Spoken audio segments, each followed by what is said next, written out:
Hi, my name is Joshua Mahony, Chief Market Analyst at Scope Markets. This is the week ahead for the week starting Monday, the 16th of September.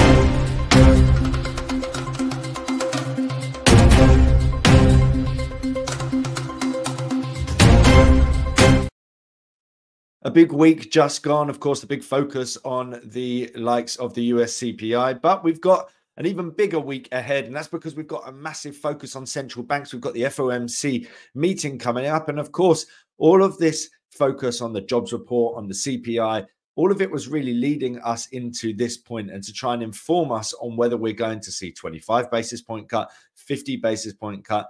And as things stand, everyone thinks we're going to see 25 basis points worth of cuts. Now, we saw in the aftermath of the US CPI reading, we saw downside move in terms of equity markets with around 1.5% written off the likes of the S&P 500 and the Nasdaq.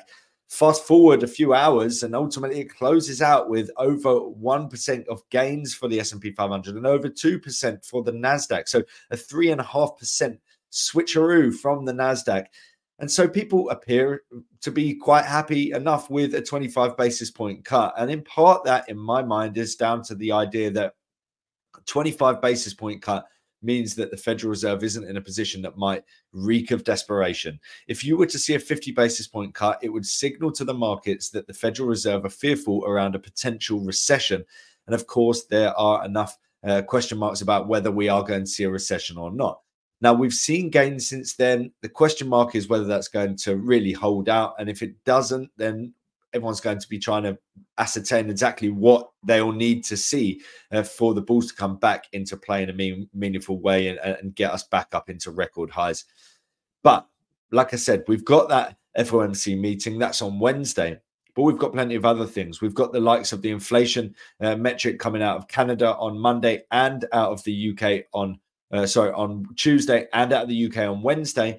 And then the UK focus continues into Thursday with the interest rate decision, finally closing out the week with the BOJ interest rate decision, where, of course, everyone wants to know whether they're going to hike rates just at the time that we're seeing rate cuts from the likes of the Bank of Canada. The ECB have now done it. We're expecting the Federal Reserve to cut rates, and we're expecting to see the Bank of England cut rates as well.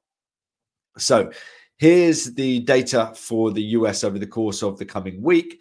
Of course, the big event really is going to be on Wednesday because everyone's waiting to see exactly how many basis points worth of interest rates are going to be struck off the headline number. And essentially, right now, we're looking at that 25 basis point move. It has been telegraphed for some time that we're going to see something at this meeting. And it feels like markets are very confident in what they're seeing now. Certainly with the fact that the US jobs report came in, pretty healthy. I mean, ultimately payrolls moved higher, but it was lower than expected. We saw unemployment moving towards the downside, and that certainly eased some of the fears. Did see a strong move higher in terms of average hourly earnings. The question mark here is whether the Federal Reserve feel confident enough to act in a really meaningful manner and start cutting rates by 50 basis points, considering the fact that inflation remains above the 2% target, and it's further away than many of its peers, certainly notably in Europe. We've also got the fact that if you saw weakness in terms of the US dollar, that's going to drive dollar yen lower. And then you have the whole carry trade coming into play and the possibility of selling pressure to come alongside that. And something that many people aren't necessarily mentioning, but we've got the US election around the corner. And Donald Trump has already said to Jay Powell, you better not cut rates ahead of this election. Now, he's not necessarily going to hold off on this occasion in anticipation for essentially maybe losing the job when he comes, if Trump comes into power, or doesn't want to risk the ire of Trump, and therefore he just holds off. So that doesn't make any sense. Markets expect them to move. It's more than likely they'll move. But 50 basis point cut in the lead up to an election, that seems a little bit needless. That doesn't necessarily strike me as the most likely thing to happen. And so all in all, it looks very likely that we will see a 25 basis point move. So as we can see here, this is US inflation 2.5 now for the headline CPI number, 2.62 for the core PCE metric, 3.2 remaining that way for the core CPI number. So moving in the right direction. And it's worthwhile bearing in mind that we don't have to see inflation hit target for them to start to move. That was the problem in the way up, right? Inflation starting to really pick up in a meaningful manner. And you see central banks holding off on tightening interest rates on the idea that they need to see it hit a certain level. If you can see that it's going to hit that level, better to act ahead, because interest rates are very slow in terms of their impact on the economy. Certainly, if you were to raise interest rates and you start to think about, where might that hit you? That might hit you in your mortgage, but your mortgage might not come up for the next 2 or 3 years, right? So it takes time for these things to feed through. So you need to act ahead of time. 2.5 for CPI, 2.6 for PCE. You can see why the Federal Reserve are expected to cut. This is the outlook for the September meeting, so the upcoming meeting. And you can see the movements that we've seen, certainly a significant strengthening of that 25 basis point perspective, and a weakening in terms of the outlook that we're going to see a 50 basis point cut. But it's notable that as things stand, we're still expecting to see rates, or markets are still expecting to see rates as a base case coming down to 425 to 450. That means that we would still see another 3 rate cuts by the end of the year, meaning one of the final 2 rate cuts after this one. This is presuming we see a 25 basis point cut this time. If we see 25 basis points worth of cuts, markets are pricing another 3 cuts, so 75 basis points worth of cuts in the remaining 2 meetings. And so that's where you can potentially get some movement. I've already sort of alluded to why I don't necessarily think we're going to see a 50 basis point cut this time around. Whether that argument changes in the months to come, that remains to be seen. But if you're going to see movement, I would say it's unlikely for that movement to go in the direction of saying we're going to see more rate cuts, like 100 basis points beyond this meeting over the course of 2 meetings. That seems unlikely. Instead, the repricing is probably more likely in opposite direction, right? The repricing is probably more towards 25 basis points at each meeting in the remainder of this year, which, as you see on the right-hand side of this chart, at the moment is the third most likely option.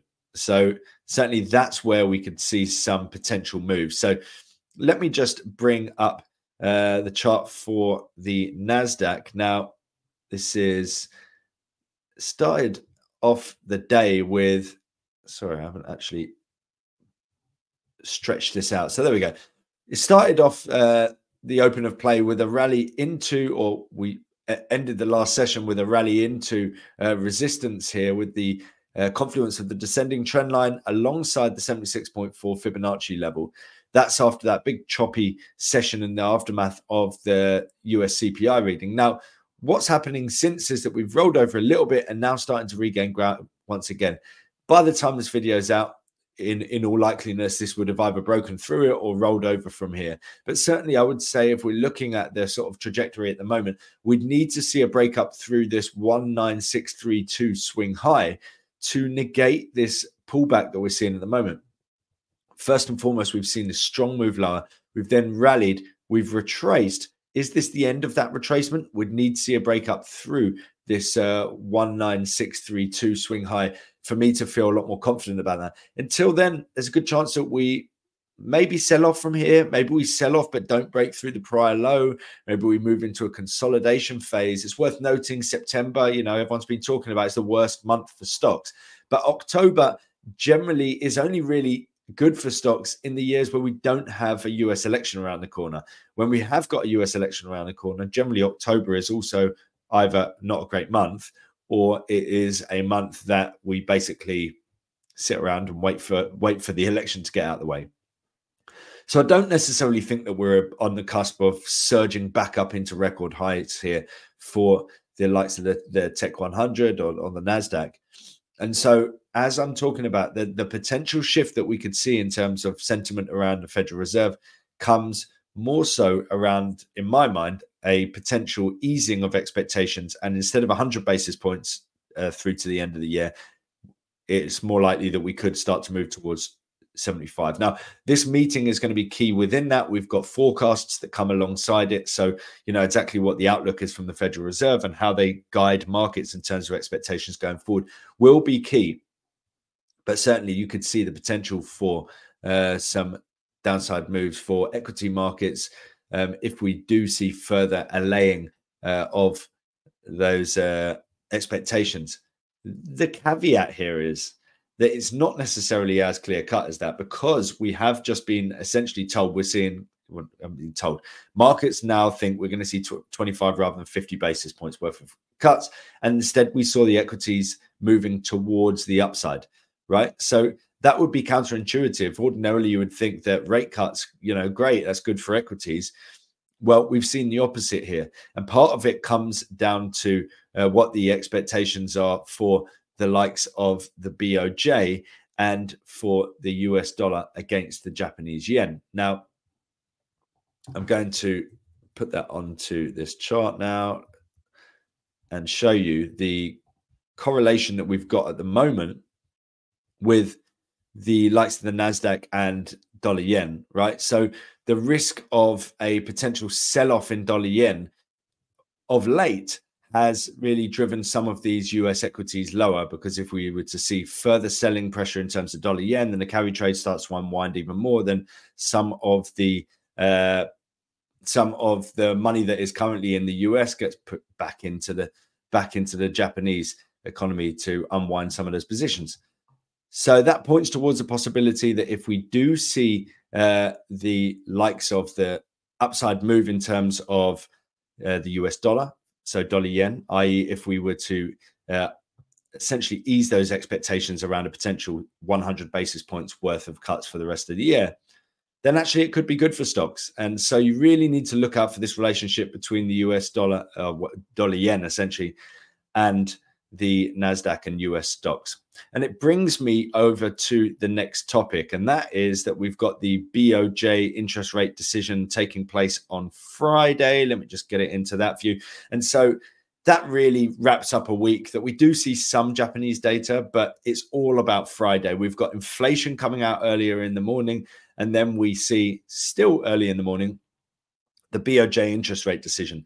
Now, we've been hearing a number of different things from the BOJ recently. Some saying we're not going to raise rates at this meeting. Some saying we could raise rates another 100 basis points from here, which is a significant amount, quite frankly. So there's a lot to get through, and the market expectations for tightening from the BOJ going forward will be key for the yen. Certainly, it has been staging this comeback of late, and it will be key for the likes of dollar yen and that carry trade and the perspective for US equities in particular.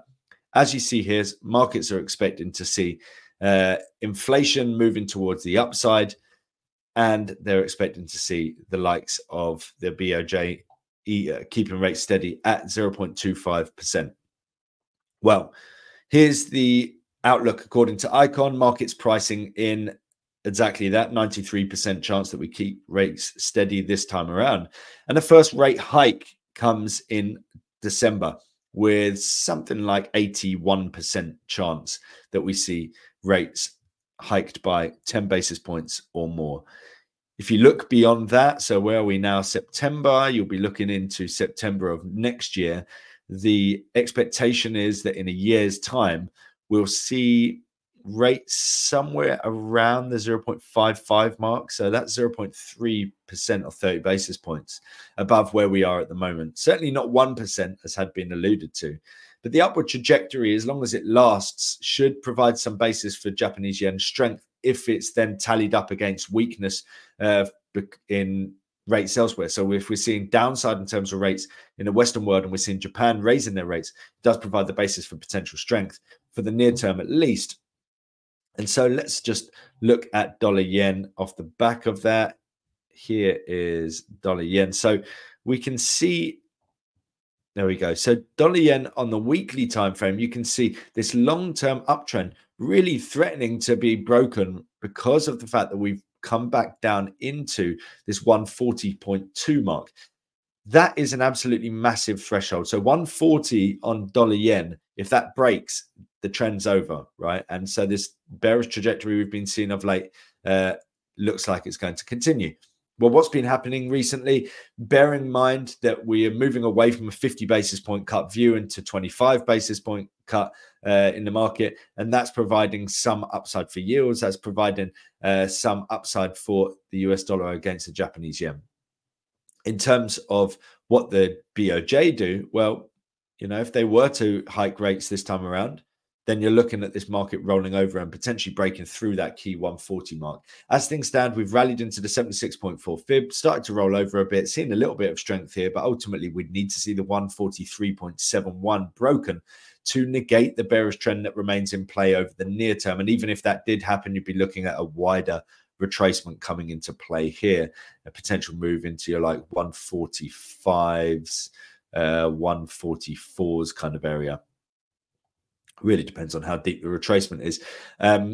But yeah, as things stand, this intraday bearish trend still does remain in play. We've tagged that 76.4 fib absolutely perfectly. Started to roll over, seeing a little bit of strength here. But certainly if we continue to move low, that 140 threshold to the downside is going to be absolutely key, because if we break it, you're talking about this big long-term reversal coming into play and a continuation of the weakness that we have been seeing of late for the likes of the US dollar against the Japanese yen. And then finally, I wanted to touch on the UK. Now, we've similarly got inflation out of the UK and the central bank decision. Inflation on Wednesday morning, expectation we're going to drop down to 2% from 2.2, so hitting target. But there's that disparity between core and headline. 3.3 expected to remain that way for the core reading. And as we can see here, the previous month-on-month figure for the inflation rate was minus 0.2, expected to move up to 0.1. Core expected to remain at 0.1. And then in terms of the Bank of England interest rate decision, we don't have it here in terms of the forecast, but we have got a strong chance that we see the Bank of England cutting rates. Let me just take you through to that expectation for the rates. And on this occasion, you can see the market's actually pricing no change this time around. So it's interesting, you know, certainly given the fact that it would be coming the day after we see a return to 2% for UK inflation, or that's what's predicted. You know, that points towards a strong chance that we do see an interest rate cut from the BOE. Looking into November, very strong chance of a 25 basis point cut. So it'll be interesting to note if it's the Bank of England that's the outlier here. If we're seeing rate cuts across the board pretty much, and the BOE does not do so, that puts it out on its own, quite frankly. But then beyond this meeting, essentially, you're looking at the possibility of a rate cut essentially every meeting, with a 25 basis point cut each time. So it'll be pretty much moving in lockstep with the likes of the Federal Reserve. ECB currently predicted to not cut rates in October. But bearing in mind, we've got November, we don't have an October meeting here. So it highlights why they would be moving in the same trajectory as the ECB as well. In terms of UK CPI, of course, we've got this inflation metric coming out. We've got the August reading from last time of 0.337 dropping out. The monthly metric, we can see that negative reading of minus 0.179 last time around. You know, certainly if we have something akin to that, then we'll see a nice bit of disinflation and drop us back down to target. But certainly, as things stand, there's this big disparity between headline and core inflation. If markets aren't expecting to see a rate cut this time around, that by and large is probably going to be associated with the fact that there's still plenty of inflation on the core side of things that they are yet to see fade away. Now, in terms of the chart, this is the chart for the euro against the pound. And I think there's a good chance that we're going to bottom out here. You know, ultimately, we're talking about the possibility of sterling weakness. And therefore, you know, given the fact that markets are pricing in the Bank of England possibly holding off, maybe that would be counterintuitive. And maybe that doesn't necessarily come into fruition. But you can see here this zone of support that has been holding in the past. And you can see it's playing in once again. It's a sharp decline. We saw this sharp rally, sharp decline. Now looking like we're kind of basing out over the near term. And so keep an eye out for this near-term trend. You know, you can say that the pattern associated with this is a relatively shallow ascent, and that is certainly the case. And if we do break through, it's rather annoying to try and draw my line from. In any case, if we do break through sort of trendline support and this 0.84228, then it certainly points towards that continuation of that bearish trend and a breakdown. But certainly you'll have to look out for this support level at 0.8397. But until that happens, we are grinding higher. And that points towards further upside coming into fruition here for euro sterling after what looks like a potential bottoming out here for the pair. So certainly a key one to watch out for. And coming at a time where all the other central banks are cutting interest rates, the question mark here is, will the Bank of England do the same? Market's currently not pricing that. And therefore, if they did do the same, you're likely to see plenty of surprise and therefore the potential for significant weakness for the pound. But yeah, a volatile week ahead, a big week that's going to be dominated by central banks. And after all this time of talking about what the Federal Reserve could do in relation to the data that we've been seeing, it's time for them to actually put their money where their mouth is and take the action and lay the groundwork for a period where we're going to see a focus more on growth and less so on inflation. That should be good for equities. But like I said, generally equities can have a bit of a troublesome September and October in the lead up to a US election. So that's just another hurdle for us to overcome down the line.